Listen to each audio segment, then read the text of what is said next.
아마 방사선에 대해서 걱정과 고민이 많으실 거라고 생각합니다.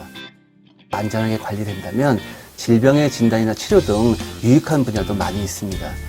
방사선 자체가 위험한 것이 아니라 그것을 얼마만큼 낮은 수준으로 안전하게 관리하느냐가 결국은 핵심 내용이 되겠습니다. 안녕하세요. 한국원자력연구원에서 책임연구원으로 근무하고 있고 한국과학기술연합대학원 대학교에서 교수로 재직하고 있는 정일래라고 합니다. 반갑습니다. 네, 저는 방사선 생물학 연구라는 주제를 갖고 연구를 하고 있는데요.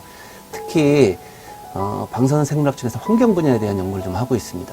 방사능이 왜 위험하냐 하면 결국은 인체에 흡수돼서 저희한테 여러 가지 해로운 질병을 일으키기 때문인데, 이를 막기 위한 원천적인 방법으로서 쌀 등 저희가 주식으로 쓰고 있는 식물에 아예 방사능이 흡수되지 않도록 하는 새로운 개념의 연구를 지금 막 시작을 하고 있습니다. 이러한 연구는 결국은 국민을 안심시키고 앞으로도 상당히 유망한 분야이고 여러분들의 협력이 적극적으로 필요한 분야라고 할 수 있겠습니다.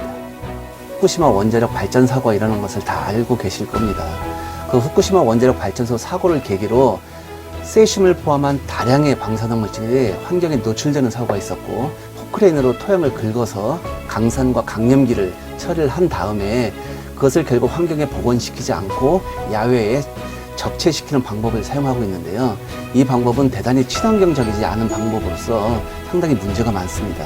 저는 이러한 오염된 토양을 걷어내지 않고 직접 거기에 식물을 식재해서 환경에 노출된, 토양에 노출된 방사성 세슘을 식물이 효과적으로 농축 흡수시킨 후에 식물만을 제거시킴으로 인해서 환경을 친환경적으로 복원하는 그런 연구를 좀 하고 있고요. 자, 그럼 제가 연구하는 실험실을 함께 가보시겠어요? 저를 따라오세요.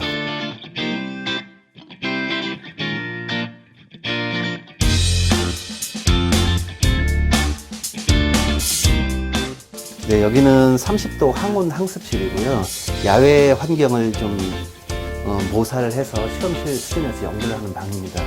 지금은 이제 여기서는 식물하고 미생물을 쓰고 있는데요.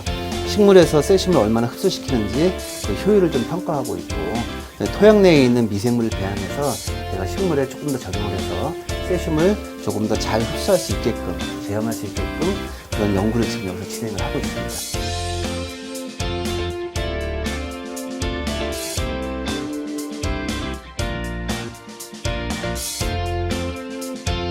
근데 실제 방사선 생물학이 우리의 그 질병의 진단, 치료뿐 아니라 환경 분야에서도 굉장히 중요하다는 사실을 저는 알고 있었고, 따라서 제가 연구를 열심히 해서 이런 분야가 있다는 것을 조금 일반 분들께 좀 알려드리고 싶었습니다. 네, 고등학교 학생들의 많은 분들이 수학이나 물리학을 굉장히 어려워합니다.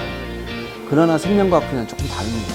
생명과학 분야는 생명에 대한 어떤 관심, 그다음에 애정, 이런 것들이 더 필요하다고 봅니다. 특히 생명과학은 자기가 투자한 노력만큼, 자기가 관심을 가진 만큼 결과도 나오고 정말 저희하고 연관된 분야이기 때문에 관심을 가지시는 것이 더 중요하다고 생각을 합니다. 제가 어떤 한 분야를 연구하고 있는데 다른 분야에 대해서 관심이 좀 있었어요.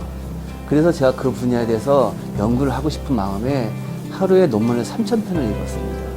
3,000편이라는 것은 아마 여러분들께서 상상을 하시기 힘드실 텐데, 제가 24시간 동안 화장실도 안 가고 밥도 안 먹고 3,000편을 꼬박 앉아서 읽었던 기억이 있을 거고요. 거기서 도출된 아이디어를 갖고 교수님께 말씀을 드려서 그 분야에 대해 제가 연구를 시작하게 된 계기가 있었습니다.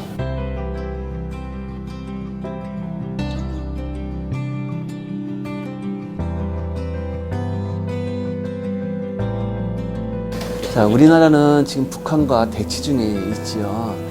북한과 대치 중에 있는데 가장 큰 문제가 바로 핵입니다. 그러나 여러분들 아시다시피 핵은 굉장히 위험한 물질입니다. 잘못 다루는 순간에 저희 인간과 자연은 한순간에 무너질 수도 있습니다. 방사선 생물학 분야는 아직 초창기 분야이고요. 여러분들께서 나중에 대학 공부를 하신 이후에 결국은 방사선을 어떻게 인간한테 이롭게 활용할 수 있는지에 대한 연구를 하신다면 전망이 매우 밝다고 생각하고요. 여러분들과 제가 앞으로 협력할 수 있는 그날을 기다리도록 하겠습니다. 근데 이 분야를 연구하기 위해서 사실 많은 인력들이 좀 필요한데, 이쪽 분야가 아직은 대외적으로 많이 알려져 있지가 않아요. 여러분들께서 앞으로 저와 함께 연구를 하시게 된다면 저희가 새로운 분야를 개척할 수 있을 뿐 아니라 전 세계에서 저희만 할 수 있고 저희만 가질 수 있는 기술을 같이 개발할 수 있기 때문에 여러분들께서도 적극적으로 지원을 해주셨으면 좋겠습니다.